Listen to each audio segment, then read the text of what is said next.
और भारत के लिहाज से भी ये बहुत ज़रूरी था कि बार बार भारत इस बात को कह भी रहा था। और एक चीज़ सौरभ समझना ही होगा कि युद्ध, बिल्कुल जैसे प्रधानमंत्री मोदी तो खुद ही कह चुके हैं कि ये समय युद्ध का नहीं, दूसरे देश के संदर्भ में था, लेकिन ये बात पूरी दुनिया पे लागू होती है कि और सबसे बड़ी समस्या ये होती, और अगर युद्ध वाली स्थिति हो जाती और दोनों देश कन्वेंशनल वॉर में जाते सौरभ, तो तय मानिए कि जिस प्रकार की समस्या कोविड ने दी थी इकॉनमी को, उससे ज़्यादा बड़ी समस्या नज़र आती है। और ये दोनों देशों के लिए ही होता। और ठीक है कि पाकिस्तान तो बहुत खस्ता हाल में उसकी समस्या होती, लेकिन आप अपनी स्थिति देखिए कि दुनिया की तीसरी इकॉनमी बनना जाए और किस तरह से हम अपनी इकॉनमी को बढ़ा रहे हैं, $5 ट्रिलियन की इकॉनमी बनाना चाह रहे हैं, और उसमें अगर आप बिना बात के युद्ध अगर थोप लें तो कितनी बड़ी समस्या आएगी। जैसे उदाहरण के तौर पर उठा के देखें सौरभ कि उत्तराखंड में 4 धाम यात्रा भी शुरू होनी है, वो 4 धाम यात्रा बंद। अब सोचिए वहाँ की इकॉनमी के लिहाज से कितना बुरा असर है। ये तो छोटा एग्जाम्पल मैं आपको दे रहा हूँ। पूरे देश में अगर आप देखें तो अगर फुल फ्लेज्ड वॉर में जाते तो बिल्कुल हमारे लिए भी आदर्श स्थिति नहीं थी। दूसरी चीज़ कि पाकिस्तान के पास भी हथियार तो है ही, उन हथियारों का वो इस्तेमाल करेगा ही, और वो देश तो बर्बाद है, वो आपका कब से कंप्यूटर हो गया। ये सारी समस्या ऑलरेडी सरकार में थी। समस्या सिर्फ ये थी कि आतंकवाद को हम बर्दाश्त नहीं किया जा सकता, आतंकवाद के खिलाफ कार्रवाई होनी है, वो हुई, आगे भी होगी। उस कंडीशन में अगर पाकिस्तान आतंकवाद के मसले पे भारत के साथ रिश्ते खराब करना चाहे, ये पाकिस्तान की समस्या हो सकती थी। और समझा पाकिस्तान ने इस बात को कि इस मामले को आगे बढ़ाओगे तो समस्या और बढ़ेगी। भारत आतंकवाद के मसले पे पीछे हटने वाला नहीं, बाकी पाकिस्तान से उसे लड़ाई नहीं करनी। अभी आप देखें तो जितना पाकिस्तान से प्रोवोकेशन हुआ था, भारत जैसे देश में एक साथ आप 300 400 ड्रोन फेंक रहे हैं, और उसके बावजूद भारत अगर अपना पेशेंस रख रहा है, तो समझिए कि किस लेवल का धैर्य था भारत के पास, क्योंकि भारत नहीं चाह रहा था कि ऐसी स्थिति एस्केलेट हो। जब पाकिस्तान कल दोबारा नहीं माना, उसके बाद फिर भारत ने कार्रवाई शुरू की, और डोज देने के बाद निश्चित तौर पर मुझे लगता है कि पाकिस्तान के एस्टेब्लिशमेंट को भी ये समझ में आया होगा और कि दोनों ही देशों के लिए ये ठीक नहीं है कि इस तरह की सिचुएशन हो कि आप फुल फ्लेजेड वॉर में चले जाएं। बाकी सारे देश क्योंकि उसमें ऑलरेडी इन्वॉल्व थे, वो कोशिश कर रहे थे। डोनाल्ड ट्रंप हम सभी जानते हैं कि पॉलिटिशियन के साथ साथ वो बिजनेसमैन भी हैं, तो ऐसे में क्रेडिट लेने की कोशिश तो रहेगी। लेकिन भारत का स्टैंड बिल्कुल साफ है कि भारत और पाकिस्तान के रिश्ते में किसी भी तीसरे देश की गुंजाइश नहीं है। सौरभ, बिल्कुल ठीक आपने कहा। और देखिए, भारत तो 7 मई की कार्रवाई के वक्त भी उसने कहा, उसके बाद हर अपने प्रेस कॉन्फ्रेंस में कहा कि हमारे जो कदम है नॉन एस्केलेटरी हैं, नॉन प्रोवोकेटिव हैं। पाकिस्तान ये, और बार बार पाकिस्तान के ऊपर ये ओनस दिया गया कि अगर वो रुक जाता है तो भारत ने जो अचीव करना था वो हम 7 तारीख को कर चुके, जब एयर स्ट्राइक्स, मिसाइल स्ट्राइक्स जो है आतंकवादियों के ऊपर हुई थी। पाकिस्तान उसके बाद से लगातार प्रोवोक कर रहा था, और इसीलिए रुकना पाकिस्तान को था, समझना पाकिस्तान को था, और वो समझा है। अब इसमें जितने भी एक्टर्स जो है बीच में, उनका जो रोल रहा होगा वो बिल्कुल खुलकर के बाद में जो है वो सामने आ जाएगा। आखिर कोई तो जरिया पाकिस्तान ढूंढ ही रहा था रीच आउट करने का, तभी उनके तरफ से ऐसे बयान आ रहे थे कि राष्ट्रीय सुरक्षा सलाहकारों के बीच बातचीत हो जाए किसी तरीके से। फिर ये खबर आई कि वो डीजीएमओ स्तर पर बातचीत के लिए पहल करना चाहता है, भारतीय पक्ष को रिक्वेस्ट हुआ था इसके लिए। और हमें ऐसा भी जानकारियां आ रही हैं कि तुरंत ऐसा नहीं होता कि उसको स्वीकार कर लिया जाता है, उसमें कुछ वक्त लगा है, और उसके बाद ये पाकिस्तान की रिक्वेस्ट को स्वीकार करते हुए डीजीएमओ लेवल पर फिर बातचीत हुई है। और 3:30 बजे जो है ये बातचीत हुई है। मैं जनरल मेस्टन से, क्योंकि वो रहे हुए हैं रेमो में, ये समझना चाह रहा हूं, जब पाकिस्तान ने रिक्वेस्ट किया डीजीएमओ स्तर का व्यक्ति, एक तो ये लेफ्टिनेंट जनरल रैंक के अधिकारी होंगे। मेरे टाइम पे जब मैं वो था तो मतलब उस समय मेजर जनरल थे, अब शायद लेफ्टिनेंट। अच्छा, ठीक है। तो वो अब कह रहे हैं कि रिक्वेस्ट कर रहे हैं हॉटलाइन पर कैसे भी कि भाई हम बात करना चाहते हैं। तो सेना के लेफ्टिनेंट जनरल रैंक के अधिकारी को तो सेना प्रमुख का ही रिप्रेजेंटेटिव माना जाएगा ना, ये तो सेनाओं के बीच बातचीत हो रही है। तो अब ये क्यों ना कहें कि भाई सीधे पाकिस्तान का सेना प्रमुख बात करना चाह रहा था भारत या फिर पाकिस्तान। एक तरह से देखा जाए तो उसने अपनी हार तो मेस्टन सर मानी है ना, कि आपने बातचीत की पहल की। आपके जिस तरह से हमने नुकसान पहुंचाया, आपको बीती रात आपके 8 एयरबेस स्टेशंस को हमने नुकसान पहुंचाया, उसके बाद आप बातचीत की टेबल पर आए हैं और पहल आपने की है।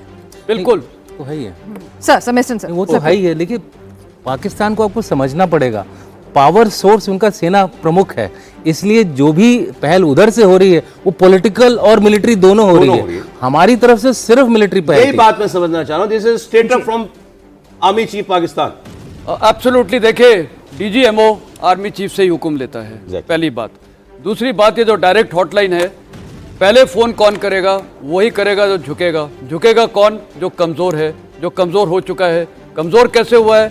पहली बात, भारत ने इतने नॉन काइनेटिक एक्शंस किए हैं, diplomatic, economic, Indus water treaty वगैरह, वो एक प्रेशर टैक्टिक्स थी। उसके बाद हमने काइनेटिक फ्रंट पे जो कल किया है उससे बहुत बड़ा फर्क पड़ा, जो ऑफेंसिव है।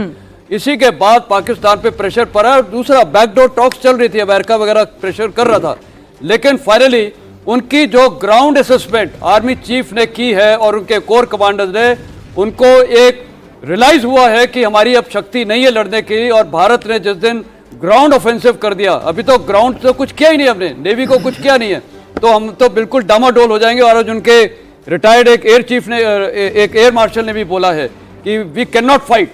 तो ये सारा जब प्रेशर आ रहा था तो वो झुके हैं, और इसलिए मैंने बोला ये भारत के लिए एक विक्ट्री है, एक बहुत बड़ी जीत है, क्योंकि पाकिस्तान झुका है, वो मान गया। और अब जो 12 तारीख को टॉक्स होगा उसमें डिटेल्ड और मोडालिटीज होंगी। और इसलिए मैं एक वो स्टेटमेंट आज दे रहा हूं जो प्राइम मिनिस्टर, एनएसए और वो जो जितने सर्विस चीफ से जो मीटिंग हुई थी, उस मीटिंग के बाद सबसे बड़ा स्टेटमेंट निकला था, India will not accept terrorism, terrorism एक एक्ट ऑफ वॉर माना जाएगा। ये स्टेटमेंट, ये देखिए सब चल रहा था, फाइनल वो टॉक्स होके एक ऑन ग्राउंड डिसीजन हो गया है, क्योंकि डीजीएमओ की तरफ से ऑपरेशनल कमांड है, वो ऑपरेशनल पूरा कंट्रोल है उसकी आर्मी में। तो हम बताएंगे डीजीएमओ पूरे को, अपने ट्रुप्स को आगे कि सीज फायर फ्रॉम ये वक्त से कोई फायरिंग नहीं होगी। बिल्कुल। और सर, हमने अपने कूटनीतिक लिहाज से भी अपनी सॉवरेनिटी को किस तरह से अपहेल्ड किया है कि हमने किसी भी तीसरे देश की जो इन्वॉल्वमेंट है उसको हमने स्वीकारा नहीं है अपने ऑफिशियल चैनल पे। भले ही कोई कुछ भी दावा कर रहा है, हमने बता दिया है कि भाई कहां बातचीत हुई, कैसे बातचीत हुई। हमने तीसरे देश का जिक्र ना करके अपनी एक सॉवरेनिटी को अलग लेवल पे अपहेल्ड किया है।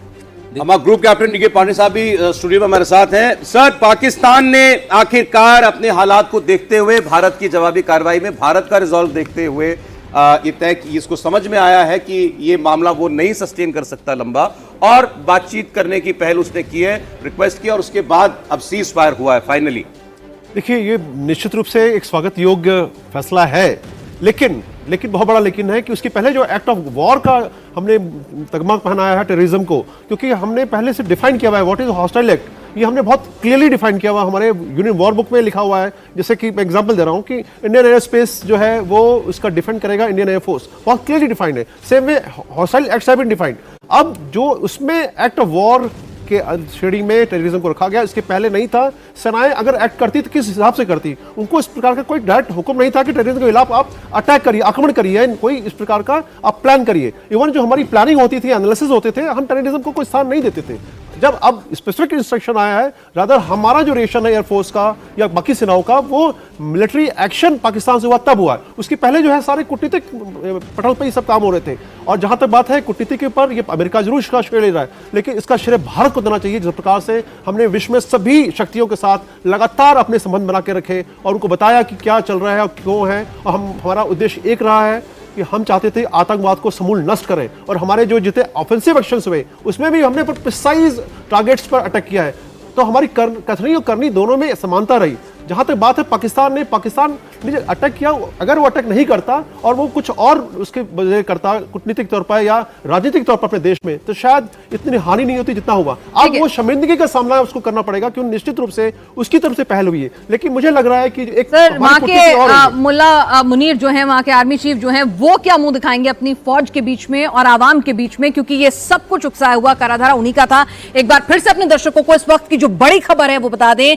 भारत और पाकिस्तान दोनों मुल्कों के बीच जो है युद्ध विराम हो गया। आज शाम 5 बजे से ये लागू हुआ है और पाकिस्तान झुका है। पाकिस्तान की तरफ से डीजीएमओ ने पहला कॉल भारत के अपने काउंटर पार्ट को किया है दोपहर 3:35 के आसपास, और उसके बाद दोनों देश जो हैं वो सीज फायर के लिए, युद्ध विराम के लिए राजी हुए हैं। और अब आगे की बातचीत जो है 3 दिन बाद 12 मई को होने वाली है।